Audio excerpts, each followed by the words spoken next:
Olá a todos vocês do grupo Lusitânia Discos.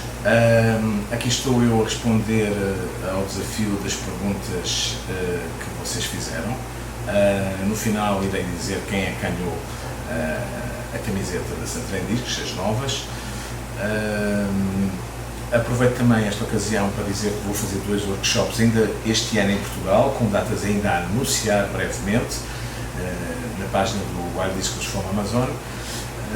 2 workshops de cerca de 8 horas com o sponsor da Tropical, onde depois vão ser oferecidos alguns brindes e onde vamos estar a partilhar conhecimento, informações, tudo sobre discos, sobre estes meus mais de 30 anos a trabalhar com estes peixes. Bom, vamos começar com a primeira pergunta. Eu vou tentar ser rápido e breve, porque senão o vídeo fica muito comprido, difícil de meter na internet aqui diretamente da Amazónia.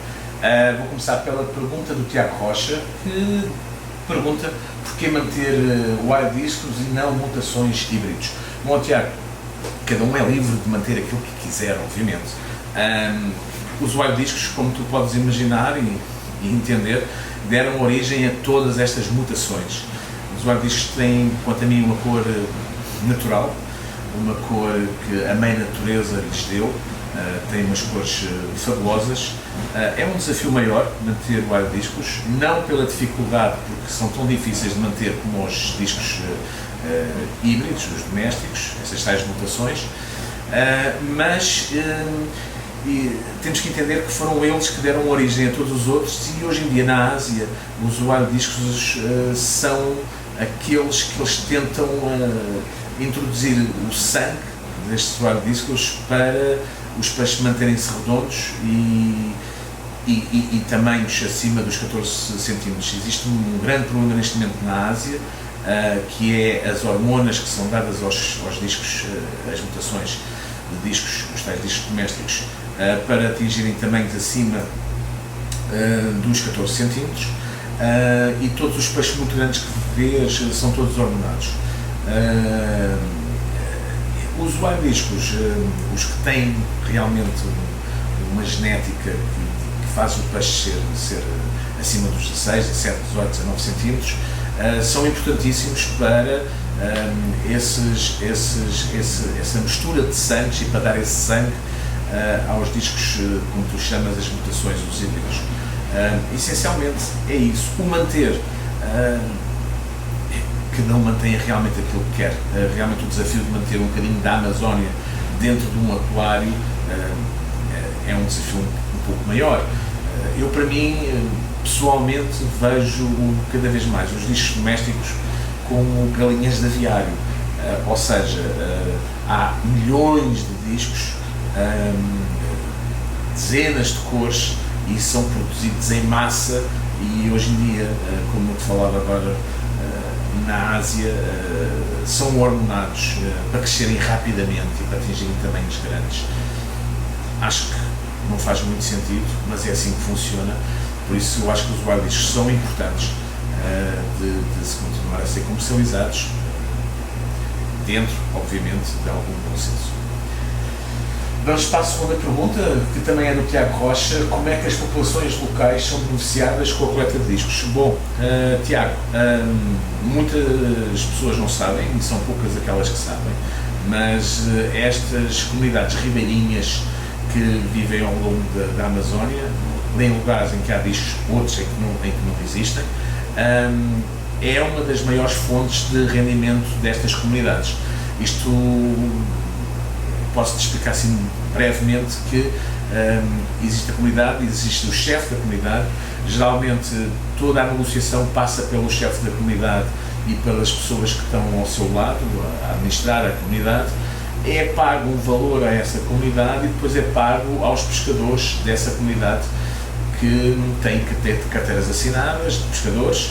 A maior parte delas somos até nós que lhes pagamos para eles exercerem a sua atividade profissional de uma forma legal. E tudo isto é negociado. Além disso, em algumas comunidades nós acabamos por dar doações em medicamentos, em roupas, em livros escolares, depende do pedido de cada comunidade e também depende da intimidade que temos e do acordo que temos com as comunidades para efetuar todos esses extras, além daquilo que pagamos pelos peixes. O que é que eles beneficiam? Têm uma renda superior àquela que teriam só de pescarem para comer e do cultivo de mandioca, e essa renda permite muitos deles viverem com melhor qualidade e condições de vida ao longo de um ano.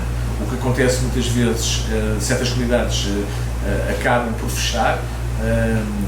Eu até sugiro muitas vezes que elas fechem, quando eu começo a ver de ano para ano que a quantidade de peixe já não é aquela que era nos anos passados, e falando com os chefes da comunidade, muitas vezes eu proponho que eles fechem durante 1, 2, 3, 4, 5 anos. Muitas vezes acontece, muitas vezes não acontece, mas há um lucro sem dúvida nenhuma e um benefício muito grande para as comunidades que trabalham com a pesca dos discos. A coleta de discos enfraquece a preservação da espécie da natureza. Bom, eu penso que não, e ao longo destes anos eu não tenho visto que tenha existido uma extinção de discos na natureza. Preocupa muito mais os peixes que eu vejo no mercado do peixe para comer, os peixes para alimentação, onde se vê geofagos, onde se vê argoanas, onde se vê oscars, onde se vê acaris, e isso é apanhado em grande quantidade e são mortos para o alimento das pessoas aqui desta região. Os discos não são mortos para comer, os discos são coletados como peixes ornamentais para se reproduzirem em aquários, para se manter essa espécie também de uma forma artificial dentro do aquário das pessoas. Tenho dezenas de clientes pelo mundo a criarem peixes selvagens e não vejo que possa haver uma extinção, mas também depende do bom senso de cada exportador. Existe uma plataforma hoje em dia do Ministério do Ambiente na internet, onde nós temos que colocar os peixes que nós trazemos para a empresa, que são coletados, acompanhados de um recibo do pescador e de uma nota fiscal, assim como de um GTA, que é a Guia de Transporte Animal. Por isso, os peixes, quando vêm das comunidades, têm que vir com estes documentos, atenção. Por vezes muito difícil de os conseguir, mas consegue sempre. Não damos com peixe sem estes documentos, e essa plataforma permite ver quantos peixes é que entram na empresa, quantos é que são exportados e quantos morrem. Nós semanalmente temos que dar as mortalidades, se bem que são poucas, de vez em quando morre um peixe, é natural. Às vezes salta, por doenças não, mas muitas vezes saltam dos aquários ou dos tanques. Por isso eu não vejo que haja alguma hipótese de extinção dos peixes discos na natureza. Havia muito mais para falar, mas o tempo é curto, se calhar noutra oportunidade. Vamos para a quarta pergunta, do João Batista. Que impacto considera ter a apanha comercialização do wild disco na região, a nível social, cultural, a nível ambiental e na ajuda de preservação do ecossistema selvagem? Bom, acho que já respondi um pouco desta pergunta na anterior do Tiago Rocha. João, é assim, é cultural realmente nestas regiões ribeirinhas a coleta de todo tipo de peixe, tanto para comer como o peixe ornamental. Sem dúvida que é uma questão cultural e social. Em relação à preservação do ecossistema, é um tema perplexo. E eu vou-te explicar porquê. Porque em algumas regiões e algumas comunidades, já no passado deu para observar que temos que sempre ter atenção e de falar com os pescadores, porque os pescadores que coletam os peixes não podem destruir o local onde esses peixes se multiplicam, onde eles criam, onde eles nasceram, onde eles estão, porque ao destruir esses ecossistemas os peixes podem realmente desaparecer dali. Não há a extinção, mas os peixes sem refúgios, sem lugar para se manterem, eles realmente podem desaparecer desses locais. Não a extinção. A extinção em si é até agora, em 10 anos a mergulhar e a fazer dezenas de expedições, nunca aconteceu, continua a haver discos. Em certos lugares onde esses ecossistemas foram destruídos, realmente há uma menor quantidade de discos que vamos encontrar um pouco mais à frente em lugares onde eles não existiam e que agora estão lá porque encontraram refúgio. Por isso há da nossa parte sempre uma comunicação com os pescadores para eles não destruírem o ecossistema como estão a coletá-los. Não destruir as tronqueiras, não destruir os acaracebuzeiros. Isso é um trabalho que também é nosso. Bom, espero que tenha-te respondido a esta pergunta. Pergunta o Nuno Matos Palmeiro: por que razão interessa saber de onde vêm os famosos wild discos? Bom, Nuno, é como tudo, é importante saber, e essencialmente por causa do ADN, obviamente. Nós temos peixes que crescem até aos 14 centímetros, temos peixes que crescem até aos 15 centímetros e depois temos peixes que chegam a ter 21 centímetros, como apanhámos este ano. Todos eles de locais diferentes, e o mais curioso, que muitas vezes acontece, é que no mesmo local acabam por aparecer peixes totalmente diferentes, porque são locais como Igorapés, que no fundo são pequenos lagos, onde vários braços vão dar a esse local.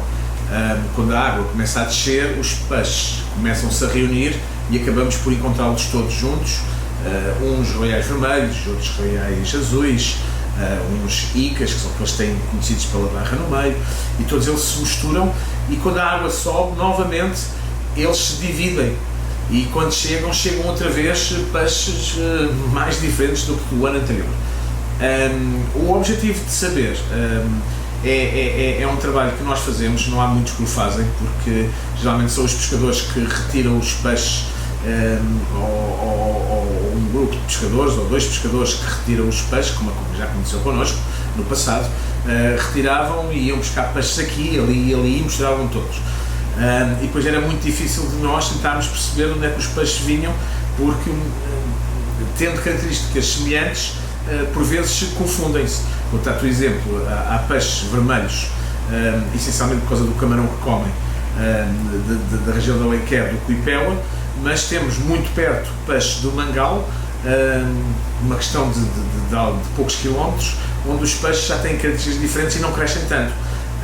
É importante para aqueles que os criam e para aqueles que existem no mundo, que são especialistas, tentarem saber a origem do peixe, até porque querem misturar Cuipéua com Cuipéua, Mangal com Mangal, peixes, vou-te dar o exemplo do Iripixi com o Iripixi. No fundo, querem manter a linhagem. É a mesma coisa que estás a misturar um pigeon com vermelho turquesa.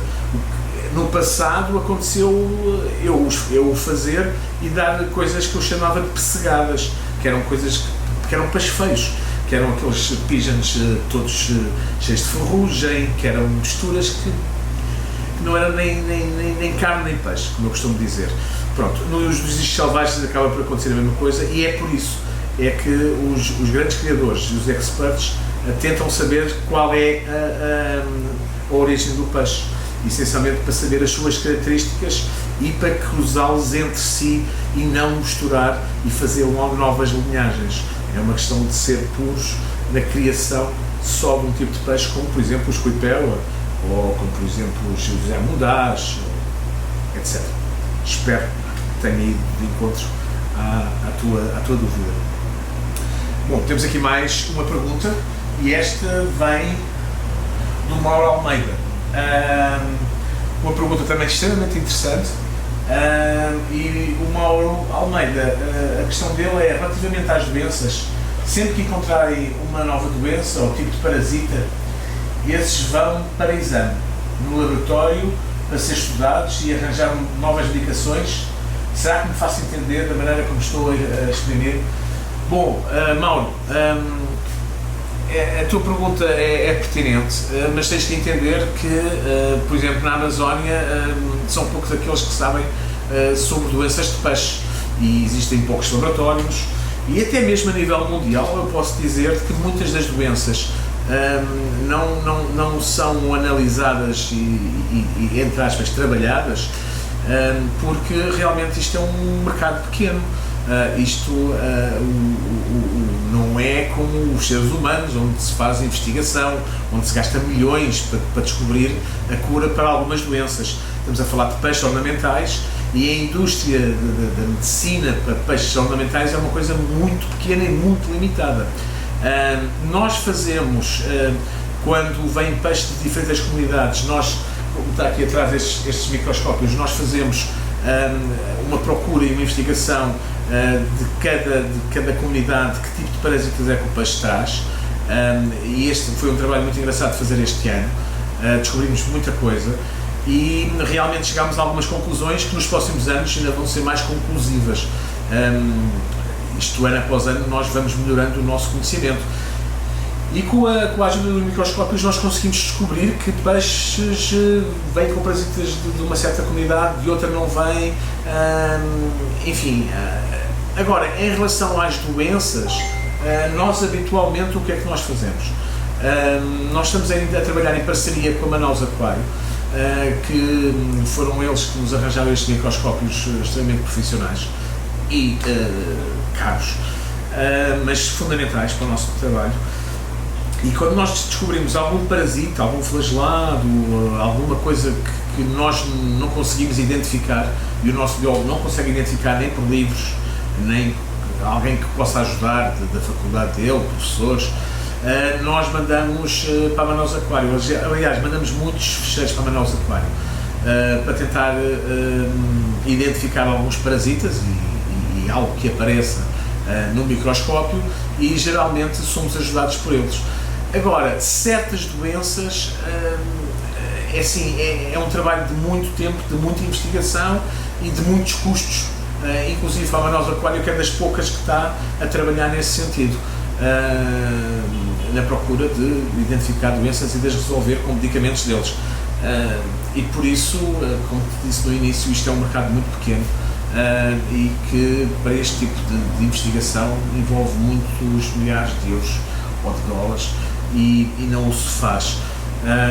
Estamos a tentar descobrir algumas causas de mortes com alguns peixes, com a Manaus Aquário, mas é uma coisa que realmente estamos a trabalhar, e eles também, mas vai levar o seu tempo.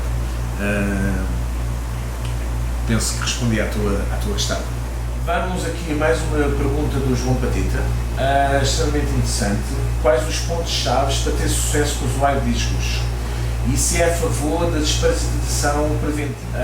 O sucesso com os wild-discos é não inventar, tal como se não deve inventar com nenhum tipo de peixe, ou seja, não colocar aditivos na água, não mexer muito na química da água, porque os parâmetros convém manter de uma forma equilibrada, não haver desequilíbrios. E no caso dos wild-discos é importante eu dizer o seguinte: muitas vezes as pessoas deixam as luzes acesas durante horas nos aquários. Não há necessidade disso, pelo custo de eletricidade, pelo desgaste das lâmpadas, essencialmente porque não é bom para os peixes. Os wild-discos vivem em lugares sombrios, por baixo de tronqueiras, sempre escondidos, a fugir de predadores. Por isso eles não querem nem stress, nem querem luzes intensas, porque eles não nasceram com as luzes intensas. Eu acho que deves utilizar a luz quando estás a olhar para os peixes, quando fazes as mudanças de água, quando dás de comida, mas fora dessas ocasiões manter a luz fechada, não há necessidade, ou então manter uma luz com um mínimo de espectro, uma luz muito suave, simplesmente para eles se manterem, não com aquela luz intensa, que eu sei que é importante para ver as cores, para usufruir do aquário, dos peixes, mas não durante muitas horas, só nas horas em que realmente são necessárias, pelos aspectos que eu já apontei. Os peixes não vivem sob luz intensa, estamos a falar de wild-discos. Em relação à desparasitação. Nós fazemos aqui, e posso dizer que depois dos 2 meses fazemos de quarentena, muitas vezes voltamos a repetir alguns medicamentos, numa questão preventiva, porque é extremamente difícil tu controlares 3, 4 mil peixes e saberes que estão os 4 mil peixes todos desparasitados, mas é fundamental e eu aconselho a fazer essa desparasitação, nem que seja de 3 em 3 meses, com bons medicamentos. No caso de nós usamos os medicamentos da Manosa Aquário. Também posso dizer que os peixes, depois desparasitados e limpos, têm um crescimento extraordinário, muito acima daquilo que alguma vez pensei. E sim, sou totalmente a favor que deves fazer uma desparasitação quando os metes no aquário e antes teres um aquário de quarentena, um aquário hospital, antes de introduzir qualquer peixe que seja, observá-lo e, se necessário, fazer um tratamento com algum medicamento. E no caso dos discos, fundamental, vindo da nossa parte, vindo do exportador, vindo do nosso distribuidor Ornácula em Portugal, em Aroca, que também faz essa desparasitação quando os peixes chegam, mas acho que é fundamental para ter sucesso. E muitas vezes a pessoa diz, mas os medicamentos são caros. Quem gasta 100, 150, 200, mesmo que seja 40 euros num peixe, não pode dizer que depois o medicamento é caro. Então, para isso, mais vale ter grupos ou ter uns peixes baratos. Vamos aqui ao meu amigo Vítor Castro Melo. Por que razão nos diversos vídeos de discos, ainda nos rios, se vêem apenas exemplares acima dos 12 centímetros? É uma das melhores perguntas que eu recebi, só podia vir do Vítor Melo. E Vítor, tenho-te a dizer que vê-se por vezes discos bebés e pequeninos. Se bem que tens que entender que o período da criação, da reprodução dos peixes começa quando começam as chuvas. Vou-te dar um exemplo. Este ano começou as chuvas em dezembro. O rio começou a subir no final de novembro. Em alguns mergulhos que alguns pescadores fizeram e com quem já tive em contacto, em janeiro já estavam a ver discos pequeninos, com 4, 5 centímetros. Nós habitualmente em setembro, quando começa a época, também os vemos, mas muitas vezes eles não ficam nos vídeos. E aquilo que aparece realmente é os 12 centímetros, que são aqueles que nós comercializamos. Também é preciso entender que um peixe na natureza tem um crescimento bastante grande, muito se calhar superior àquele que está no aquário, por várias razões, obviamente. Por isso um peixe muitas vezes com 5, 6 meses, se calhar num aquário, cresceu até aos 8, 10 centímetros e se calhar na natureza já está com 12. Muitas vezes acontece, penso eu. Isto não é científico, isto é da observação, isto é da experiência vivida, mas garanto que assim o é. Bom, vamos a mais uma pergunta, neste caso do David Vicente. As zonas de captura, pelo que entendi, cada qual faz parte daquela zona e que se destina a uma população. Essas zonas são controladas pelos habitantes, tipo zona de reprodução, ou são zonas selvagens sem qualquer tipo de controle? Bom, já não existem zonas selvagens. Em qualquer lugar existe uma comunidade. Pequena que seja, com 30, 40 pessoas, já existe essa comunidade e para nós entrarmos temos que pedir licença, temos que perguntar se existe um chefe de uma comunidade, que existe sempre. Por isso não é chegar e tirar, é chegar e pedir autorização. Eu sei que outros não o fazem, nós fazemos-o sempre, nós tentamos sempre negociar para estarmos tranquilos naquele local a efetuar a seleção dos peixes. Por isso há sempre esse cuidado em procurar quem é a comunidade, se podemos realmente retirar peixe, se tem alguém cadastrado no Ministério da Pesca com carteira profissional, porque depois também é preciso os tais documentos.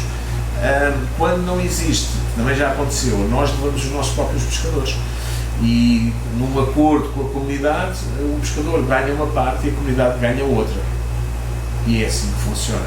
Por isso dificilmente encontras lugares selvagens, como é a tua pergunta. Há sempre gente, é aquilo que eu tenho para dizer. Bom, vamos a mais uma pergunta, neste caso do meu amigo António Fernandes. Já no aquário, quantas TPAs semanais aconselha e quantidade? Temperatura ideal no aquário para o wild discos? Bom, meu querido António Fernandes, as quantidades de mudança de água das tais TPAs depende da quantidade de peixe que tens no aquário e também do tipo de filtragem que tens. Se tens muitos peixes, tens que fazer muitas mudanças de água. Se tens uma má filtragem, tens que fazer mudanças de água. Se tens, imagina, 25 litros para cada peixe e tens um bom filtro, uma sampa ou um bom filtro com uma capacidade 3 vezes mais do aquário, se calhar as mudanças de água semanais, também dependendo da quantidade de comida que lhes dás, porque eles não são galinhas nem perus para engordarem, é para os manter saudáveis. Eu penso que 1 a 2 mudanças de água, sendo ponderado na quantidade de comida, uma boa filtragem e não ter um excesso populacional, 1 a 2 mudanças de água de 20% chega perfeitamente. Obviamente que o tamanho do aquário é muito importante, ou seja, há vários fatores aqui que levam a dizer qual a quantidade de mudança de água, a quantidade de número de peixe, o tamanho do aquário, a filtragem e a quantidade de comida. Tudo isto são aspectos que definem a quantidade de água que tens que tirar. Espero que me tenha feito entender. Em relação à temperatura, bom, existe aqui em vários locais da Amazónia diferentes temperaturas. Posso dizer que já tive em locais onde a temperatura estava nos 21, 22, como já tive em locais em que a temperatura estava nos 30 graus nos dias mais quentes. Aquela média de temperatura, posso dizer-te que deve ser à volta dos 25, 26 graus. Podes manter. Se estiverem a 27, 28 também não é grave, mas a temperatura que eu acho que seja aquela que é mais recomendada, dependendo dos vários locais onde vêm os peixes, deve ser nos 26 graus. Ok?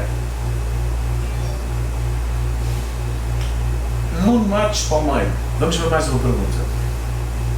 Qual a principal razão para fornecer alimentos aos wild discos da marca Tropical? Bom, eu sou muito apologista da comida em flocos e granulado, por várias razões.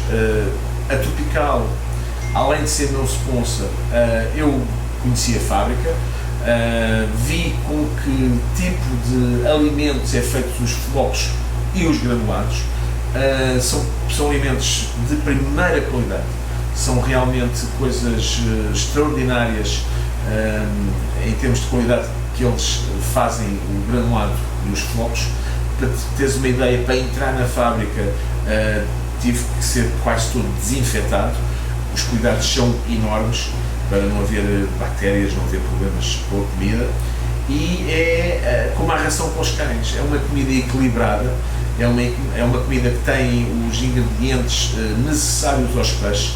Os nossos se engordam com essa comida, só se alimentam de flocos e granulados, por isso eu não vejo nenhuma razão para estar a meter um coração de boi que fica no fundo do aquário ou fica entre o aguilhão e que se acaba por apodrecer e estragar a água.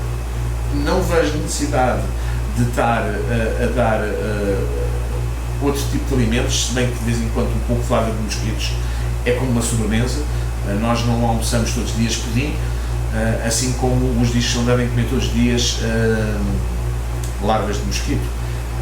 É uma sobremesa dada de vez em quando, que eles apreciam imenso, mas que tens que equilibrar, porque se dás só larvas de mosquito, eles deixam-te, obviamente, de comer o granulado e os flocos. Por isso isto é tudo feito de uma forma ponderada, de uma forma equilibrada, de uma forma pensada, porque nada acontece por acaso.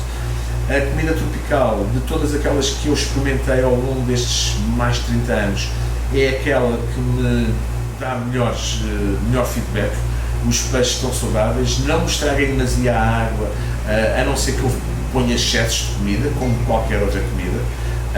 É uma comida que, nesse sentido, mesmo ficando no fundo do aquário, não me apodrece a água, não me estraga a água.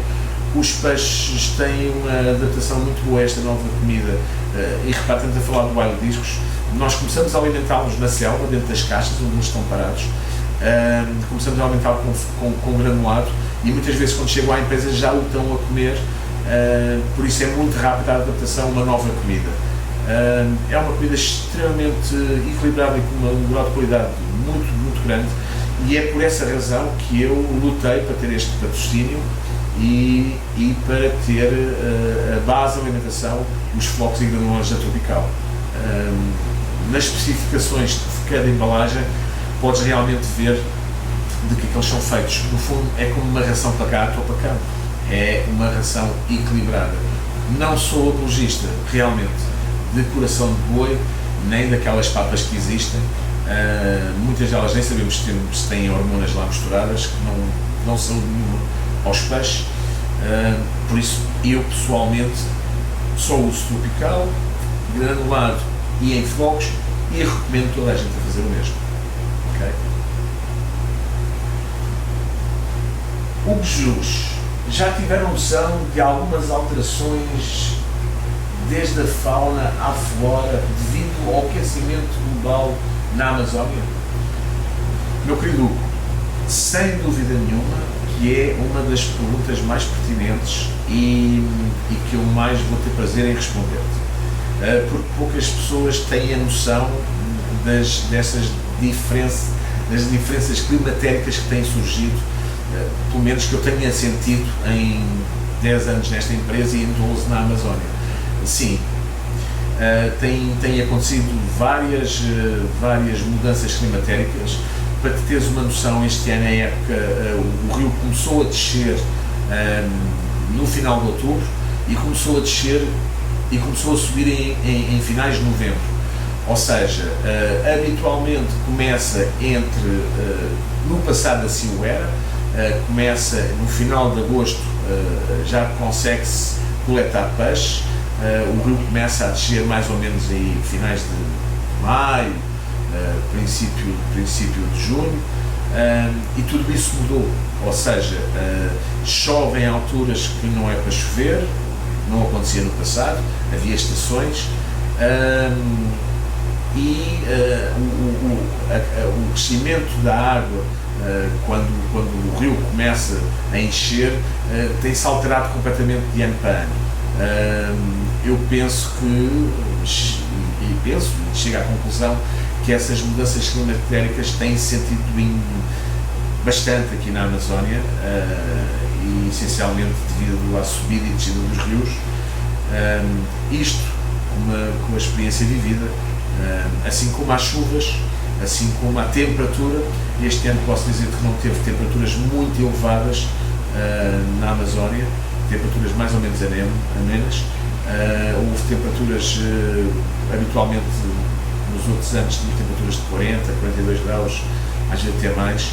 Este ano não passámos dos 33, 32, 30 graus ao longo de épocas que geralmente costumam ser mais quentes, mas essencialmente as mudanças vê-se pelo timing, pela época em que começa o rio a descer e o rio a subir. Este ano tivemos praticamente um mês para coletar peixe, foi extremamente complicado, e penso que se deve, sem dúvida nenhuma, a essa questão climatérica. Bom, vamos para o Carlos Ferreira. Quais as principais diferenças entre a reprodução de selvagens e de cativeiro? Bom, Carlos, não existem. Não existem, tudo acontece da mesma forma. A única diferença é, sem dúvida nenhuma,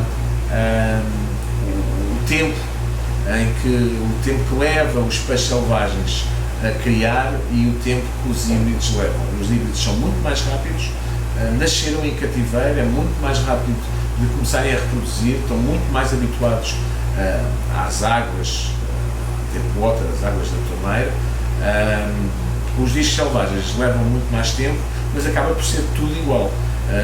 É uma questão de paciência, de esperar mais tempo para aquele casal reproduzir.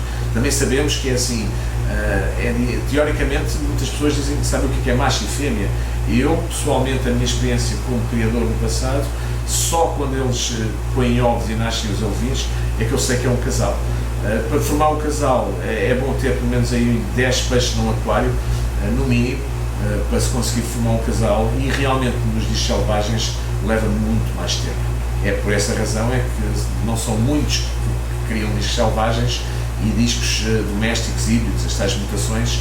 Há centenas de criadores pelo mundo, muitos particulares têm discos e de repente formam um casal. Não é assim tão difícil que isso aconteça, desde que estejam saudáveis, desde que tenham uma boa alimentação.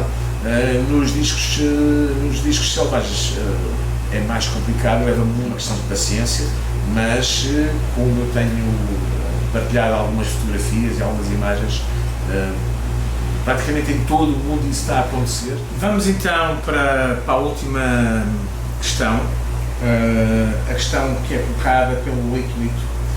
Gostaria de saber se o Vítor é a favor de dar comida que alteram a cor original dos discos selvagens. Eu sou contra, alguns ficam parecidos com os híbridos. Bom, é muito difícil ver um peixe selvagem parecido com um híbrido. Se bem que todos os híbridos saem dos selvagens, dificilmente se confundem, pelo menos quanto a mim. Em relação às comidas, não, eu sou totalmente contra, não uso nada para os peixes mudarem de cor. Os peixes acabam por mudar de cor por eles próprios ao longo dos meses, muitas vezes levam 6, 8 meses para atingirem a sua cor final. É quando acabam com todo o stress, é quando vivem calmamente no aquário, quando já estão mais do que adaptados, quando não há ninguém a mexer constantemente dentro do aquário, no seu habitat. A comida cai-lhes todos os dias, não tem que andar a fugir de predadores, como acontece na natureza. Por isso eles começam a ficar extremamente tranquilos, acabam até inclusive para vir comer à mão, e sou totalmente contra exatamente dar qualquer tipo de alimento com coloração.